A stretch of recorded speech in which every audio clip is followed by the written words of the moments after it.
একজন শিল্পীর বিশেষত্ব হলো তিনি তার ভাবনাকে, তার বোধগুলিকে একটা রূপ বা কাঠামোতে প্রকাশ করতে জানেন।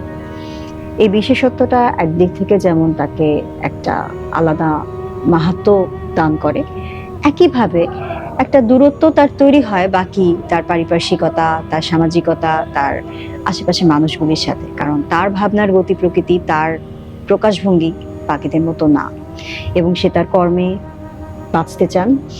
তো এই দুয়ের মাঝে, এই সাধারণ মানুষ হিসেবে বাঁচা এবং বিশেষত্ব নিয়ে বাঁচা, এই দুয়ের মাঝে সমতা আনতে গিয়ে, ব্যালেন্সটা আনতে গিয়ে অনেক সময় তাকে থমকে দাঁড়াতে হয়। তখন ভর করে হতাশা বা ক্লান্তি।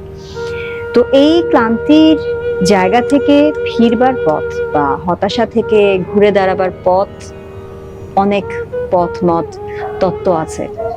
তার মাঝেই একটা ছোট্ট পথ হচ্ছে সাউন্ড হিলিং বা সাউন্ড মেডিটেশন জার্নি।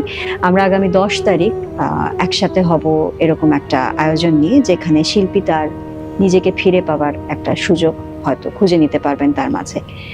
তো আমাদের এই যাত্রায় সঙ্গী হবার জন্য আহ্বান জানাচ্ছি সবাইকে।